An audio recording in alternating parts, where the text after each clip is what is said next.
you'd better do it. Because if you don't, you have taken an oath also. To all which I do most solemnly and sincerely promise and swear with a firm and steadfast resolution to keep and perform the same without any equivocation, mental reservation, or self-evasion of mind in me whatever, binding myself under no less penalty than have my skull smote off and my brains exposed to the scorching rays of the meridian sun, should I knowingly or willfully violate or transgress any part of this my solemn oath or obligation of a royal archmason. So help me God, what God is not our God, and keep me steadfast in the due performance of the same. You know, it's mind-boggling to me that these guys can come up to anybody and say, I am a Christian. How can you promise to lie? How can you promise to protect another individual, whether he's lying, whether he's cheated, whether he's treasonous? How can you make these promises and call yourself a man of God? It's an absolute impossibility.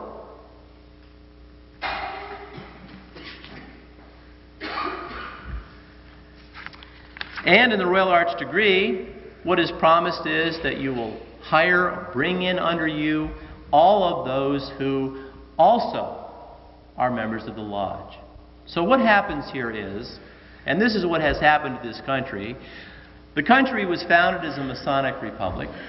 Everyone who came into government for 200 years has been a Mason. If you look at the architectural scheme of Washington, D.C., which I'll show you later, it's laid out all in Masonic symbolism.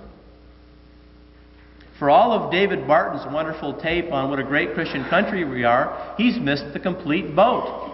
The ship went out and left him on shore. And someone told me recently the man won't even discuss Masonry. You can't talk about this country without bringing up Freemasonry. I used to say, you can't talk about politics unless you talk about the Council on Foreign Relations.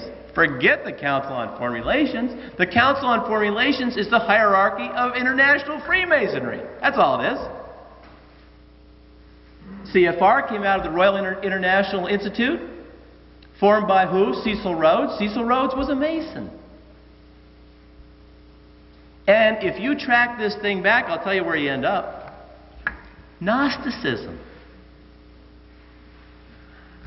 Let's go back to year 300. What have you got? Arianism, yes? Those of you that remember that kind of stuff? Arianism. You know the story of Athanasius? Now, where does the church come into all of this?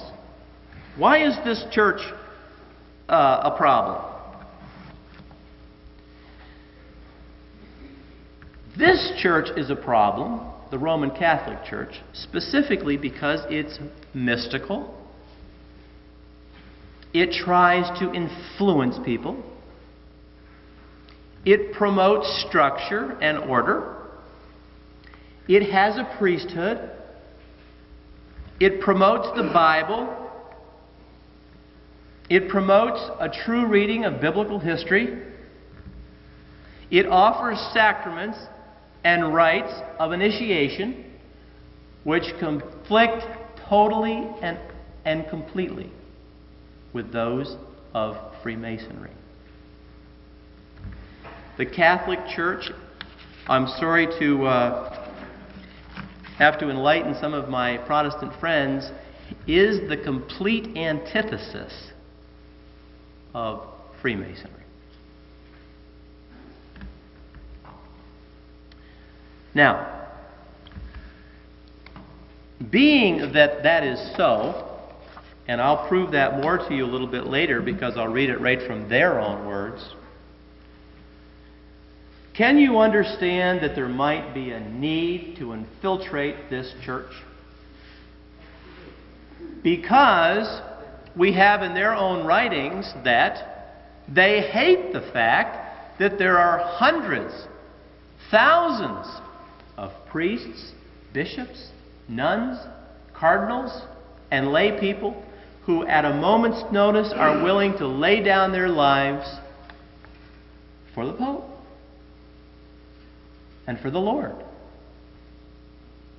So what are you going to do with millions of people? Today you've got approximately 700 million Catholics running around on the loose.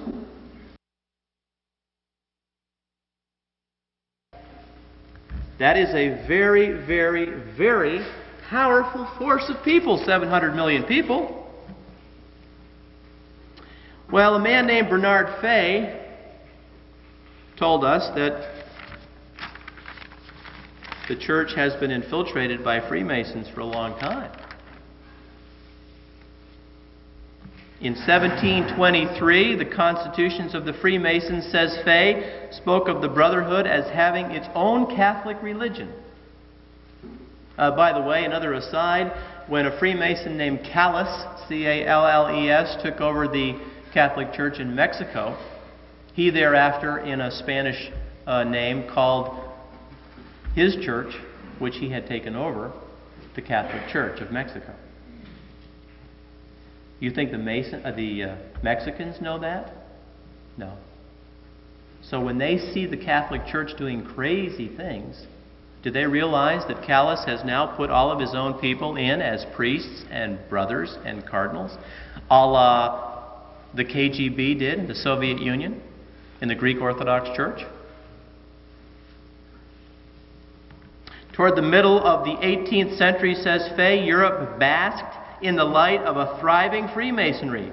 Masons were to be found everywhere. Fay says great numbers of them were to be found in the French lodges of the 18th century. He says there was no organized opposition on the part of the French church against Freemasonry.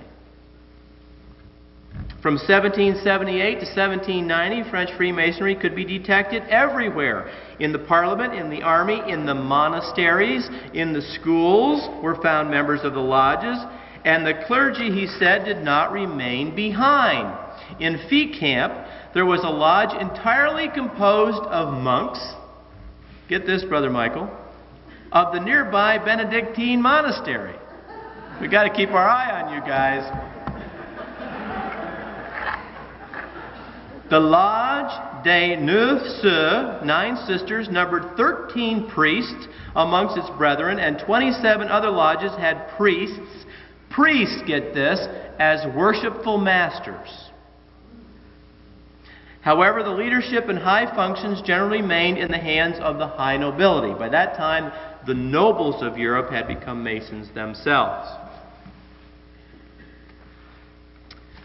So, nothing new regarding that. Now, do we have current evidence that a similar thing has happened today? Yes, we do.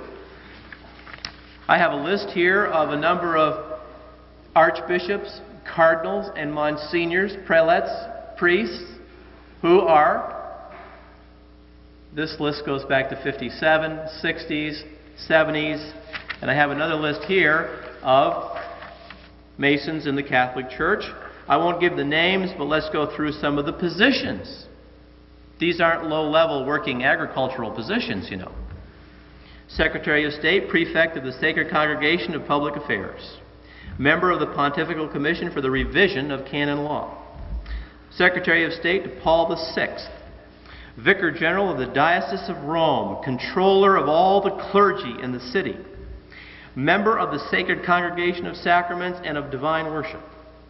Prefect of the Sacred Congregation of Bishops. Prelate of Honor and Secretary to Paul VI. After being excommunicated for heresy, this individual was reinstated by Cardinal Vio, who was the Secretary of State to Paul VI, and who was a member of the OTO, which was Aleister Crowley's secret society. Prefect of the Congregation for Catholic Education. You wonder why they're teaching sex ed in the Catholic schools? This is why. Consultant in the Sacred Congregation of the Propagation of the Faith and in the Sacred Congregation of the Holy Rites. Archbishop of Florence. Consultor of the Pontifical Commission for the Revision of Canon Law. Member of the Pontifical Commission for Russia. You wonder why the third secret hasn't been given? The individual who controls candidates who are likely to be raised to the dignity of cardinal. The head of Catholic schools. Assistant to the Vatican Pontifical Commission for Biblical Studies.